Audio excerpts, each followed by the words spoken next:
Sa murang edad ni Wyatt, marami na itong ni-enjoy pagdating niya sa taas ng bundok.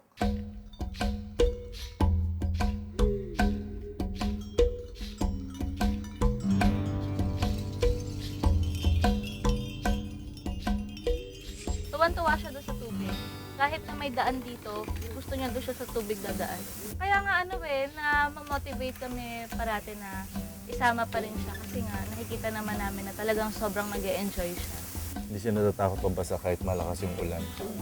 Parang maglalaro lang siya. Kaya minsan yung bundok na pupuntahan namin kapag may river or falls, ayun talagang mas marami kaming time na ang instead na day hike, nag-overnight kami para may time siya makapag-enjoy pa sa tubig. 14. Ayaw mo naman eh. Dahil kasama nila ang kanilang baby, piling-pili lamang ang mga bundok na pinupuntahan ng mag-asawang Ed at Kayla. Hindi pa namin iniisip na huminto. So, continuous lang yan. Meron pa. Tapos nag-research na. Mas mahirap kasi mag-research ngayon kasi unique yung hinahanap niya eh. So, hindi na uulit ng bundok. So, medyo mas matagal maghanap ng bago. Yung kasi, yung mga bundok dito sa malapit, tapos na. So ayaw ka nang umulit kami doon kasi crowded na masyado. Actually, hindi pa nakit ni Wyatt yung yung pinakamalapit sa atin, yung Makiling. Ang mahirap kasi. Oo. At dahil kasama ang kanilang anak sa pag-akyat sa kabundukan, hindi rin simple ang ginagawa nilang paghahanda. Kapag hindi siya day hike, yung mag-overnight, saka multi-days, need natin ng shelter, so meron tayong tent. Insulation, ilalatag mo lang siya doon sa may floor bago mo ilatag yung yung sleeping bag, extra na shelter na i-cover mo sa tent para hindi siya ganong kalamig. Cookset, meron tayong stove, meron tayong fuel, butane, saka magdala ka rin ng mga kumot. Hindi natin alam kung ano yung mangyayari, baka umulan na malakas. So, ang mahalaga kasi kahit basa ka, yung gagamitin mo kapag matutulog ka, dry pa rin siya. Isang tent lang to. Kasi na kami dyan, family.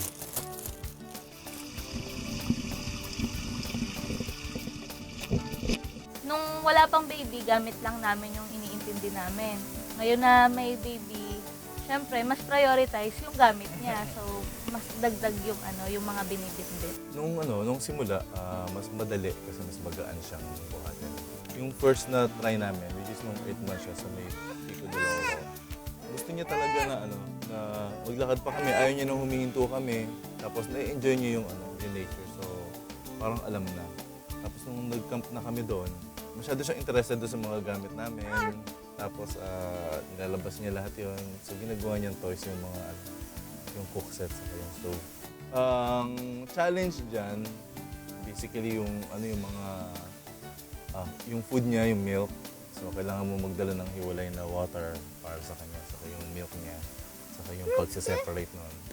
At the same time, kapag more than one overnight siya, kailangan meron ka rin mga panlinis. Wala sa plano ng mag-asawang Ed at Kayla na itigil ang pag-akyat sa mga bundok. Isang passion at pagmamahal sa ganda ng kalikasan na nais nilang dalhin ni Wyatt hanggang sa kanyang paglaki. Parang nare-relax pa kayo?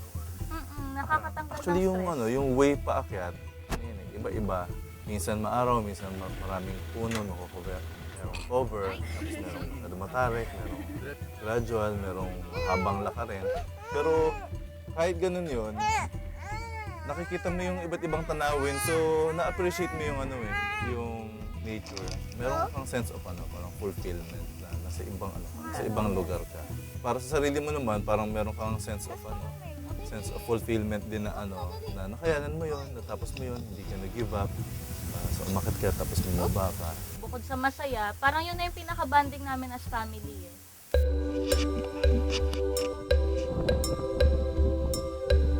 Ang ganda po ng view. Medyo nakakabi na po.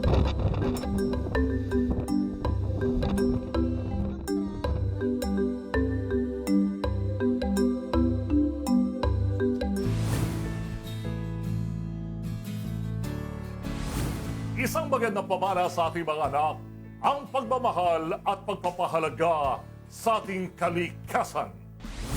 Isang pamana na maaaring maipasa sa mga susunod pang henerasyon ng kanilang pamilya. Isang nakalakang leksyon at karanasan na tunay ngang amazing. Sana po naibigyan ninyo ang isang spesyal na pagtatanghal ng aming palatuntunan na kapagdating ng kakaibang aral at leksyon sa buhay. Hanggang sa muli sa ngalan po ni Racer Langit, ito po si Paring Ray. Ako naman, si JR Langit. Laging tandaan, Sa namang laban, kasangga mo langit.